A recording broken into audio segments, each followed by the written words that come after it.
Hey y'all, how you doing? So I just want to say if it's your first time here, welcome, welcome, welcome. And if you are a returning um, guest, then I want to say welcome back, welcome back, welcome back. Yes, I am extremely excited that you are here today. I wanted to talk to you about one of my favorite places, and it is the place where I have been telling people that if they want to have a soft landing in on the continent of Africa, the motherland, if indeed that they wanted to do that, my suggestion for that is to go to Kigali, Rwanda. Kigali, Rwanda is a developing city that is clean, clean, so fresh and so clean, clean. Okay, it is so clean. You could literally eat off the ground. It is immaculate. It is an immaculate city. The people are friendly. You can do business there really easily. A lot of expats move there, but I think that they still experience a bit of culture shock. One of the main reasons being that very few people speak Kinyarwanda, right? Which is the main language of Rwanda. And, if you're coming and you don't speak Kinyarwanda, then you're going to have some challenges. Yes, there are people who speak English. There are. I don't want to make it sound like there aren't. And especially if you're in Kigali, um, Kigali is the capital city. So, yes, yes, you are absolutely going to find a lot of industry there, a lot of business people, and they will most likely speak English. But as soon as you move outside of the main city of Kigali, you're going to experience a lot fewer people speaking English. A lot of people who speak a second language speak French. Okay, so if your French is not good, if parlez-vous français, like I'm gonna tell you, as a person who took French in high school and in college, and still, because it was such a long time ago, I still don't remember much. So my French helped me zero bits, zero, zero. But I still believe that it is the best option for someone coming to the continent for the first time. Okay, some people say, oh, go to South Africa because, there are quite a few places where they speak English, and there's quite a few places there that are, highly developed, and, you can kind of have the same sorts of lifestyle that you have. The reason why that's not my recommendation is because I've never been. I just know people who have gone. And also, the reason why it's not my recommendation, because if you are really trying to duplicate the life that you have in the USA, or Europe, a Western country, and then you go to the most westernized country, on the continent, I don't know that you're really getting something that different than what you're used to, right? So that's the reason why, those are the reasons why it's not my recommendation. I have been to Rwanda several times, enjoyed myself every time. People have gone out of their way to be hospitable, very kind. The cost of living is a little bit higher in Kigali, and even outside of Kigali, than some other places on the continent, right, that I've been to. So it's just something to consider. But I'm going to tell you, the very first time I went to I think they call it the city or the country of a thousand hills. I don't know if it's the city of a thousand hills or country of a thousand hills. I can't remember. But the very first time that I went to Kigali, I was like, I want to move here. The very first time. It had that sort of effect on me. And yeah, I just thought it was amazing. I thought it was amazing. And I felt so comfortable and safe. And having been in um, other countries long term, I wasn't there as long as some other places I've been for sure. But for the time that I was there, I just felt like it was just easy. It was very easy for me, like to enjoy life. It was just very easy, and I loved that feeling. It was no muss, no fuss. Like it was the best. So yeah, I highly, highly recommend it. Um, Getting back to the safety aspects of it, there was not that I felt unsafe in a lot of places, but I felt so safe, so safe there. I felt so at home. I felt so comfortable. It just was like almost like, is this real? Like it was like that. It was like that. And like I said, it's so clean that you could just eat off the ground. You love it. They come together once, I think it's one Saturday a month. Um and I'm trying to remember what they call it, but there's like a special sort of name for this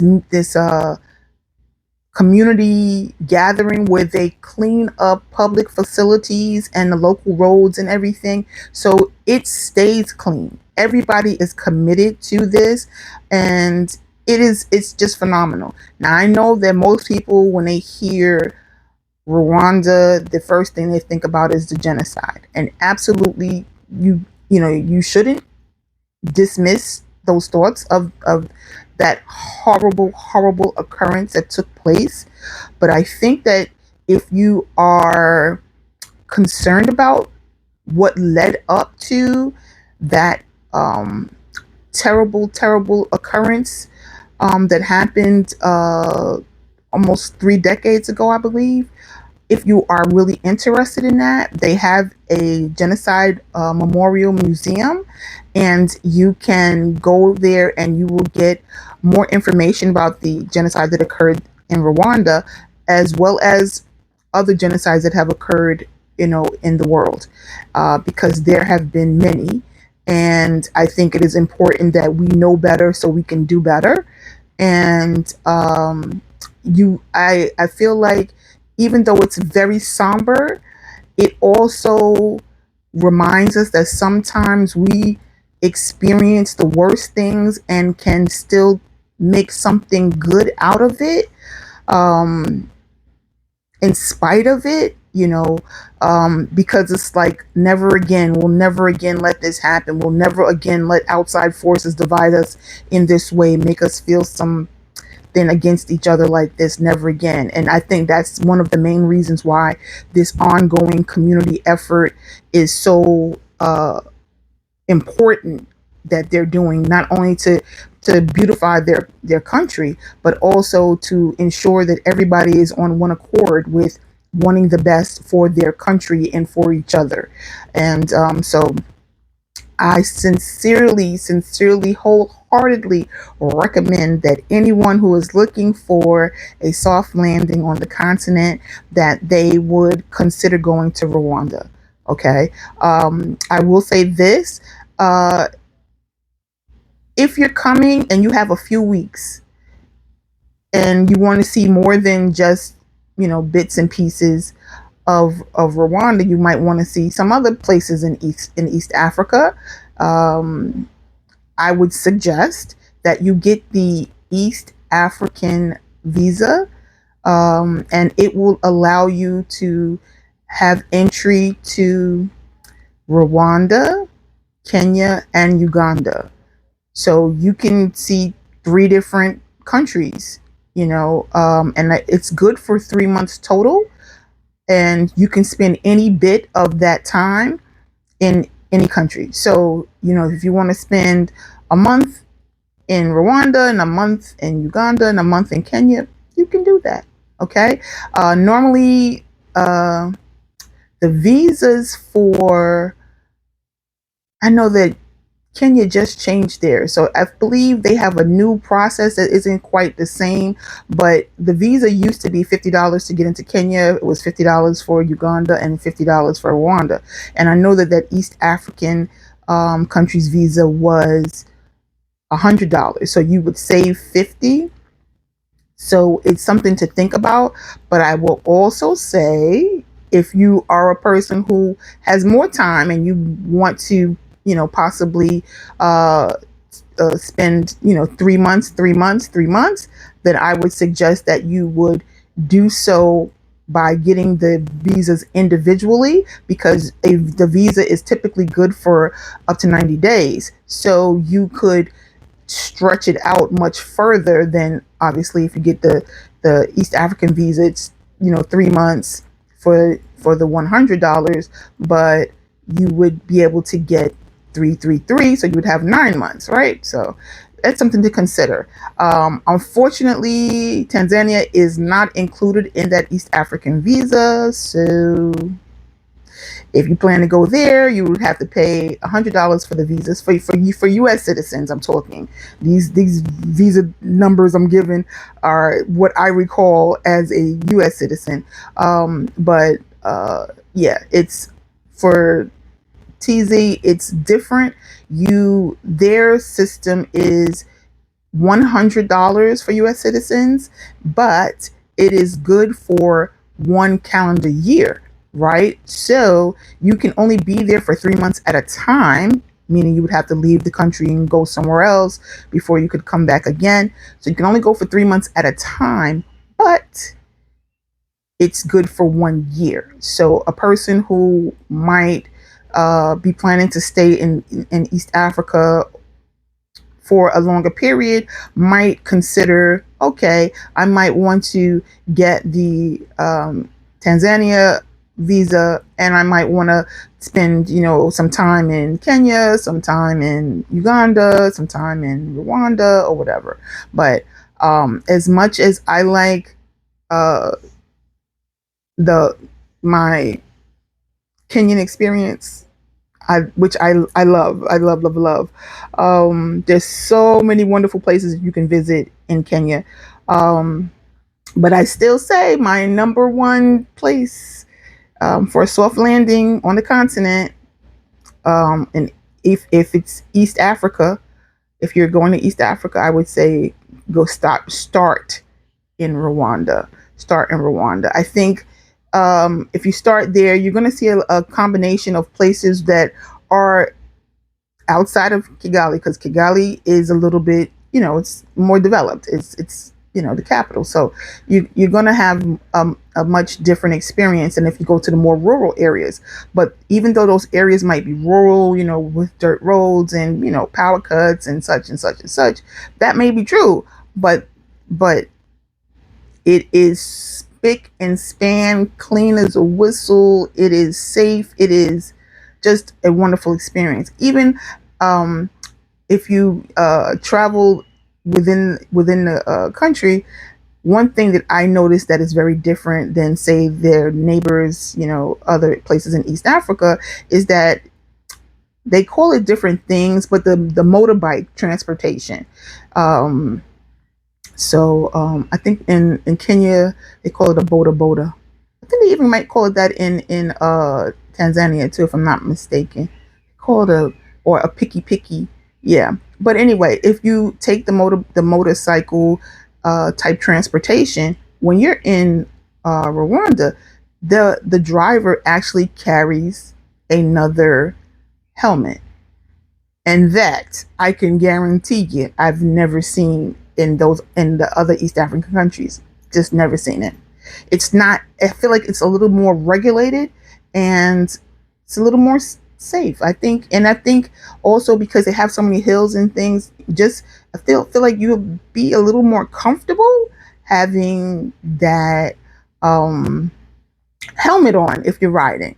I have my other issues why I don't particularly like to ride on the motorbikes, and I've ridden, you know, in Asia, in Africa. Yeah, I've ridden.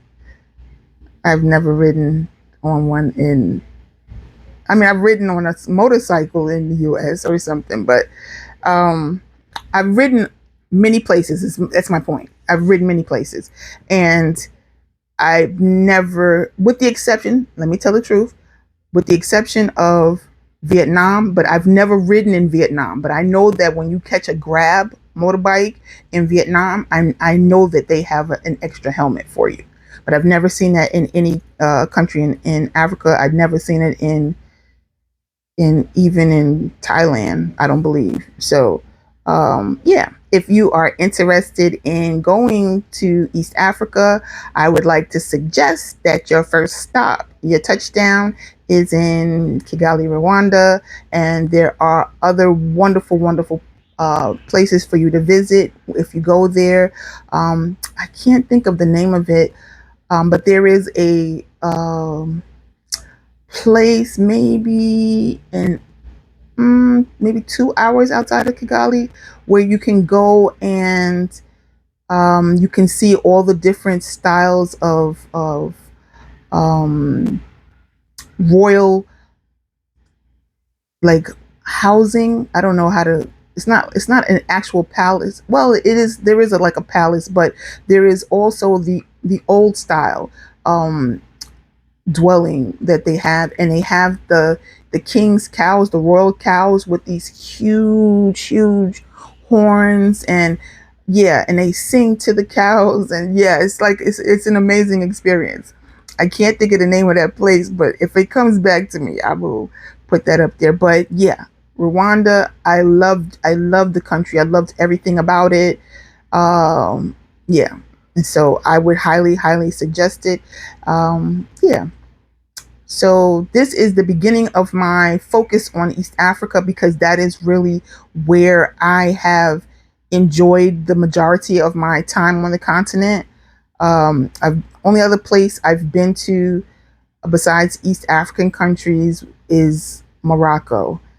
And I can't say that, even though I wanted to go to Chefchaouen, I don't know if I'll return there. I didn't have the greatest experience, but I will talk about that in one of my sort of story times that I do, talking about experiences while traveling. But yes, I highly recommend Kigali, Rwanda, and all the outlying areas. It's a beautiful country, wonderful people. Food is very good, and it is clean as a whistle. Clean as a whistle. And as a New Yorker, I can truly appreciate that. So, yes, I want to say thank you so much for sharing this time with me. If you have at all enjoyed this content, I just ask that maybe you could give me a thumbs up. I'd like it if you liked it. I would like it if you liked it. Okay? Yes. I would love to hear from you. So comment below. Give me a little comment. Give me a little comment. Tell me where you've been, where you want to go. Let's talk about it. And by all means, share this content with someone else who you know might be interested in going to Rwanda. Yes, absolutely. And what else? Oh, subscribe. Yes, subscribe. I would absolutely love that. As I like to say, it means the world to me that I get to share my world with you. And I want you to continue to be your best self, do good, and be better. Okay? Yes, indeed. Yes, indeed. And until the next time, ciao for now.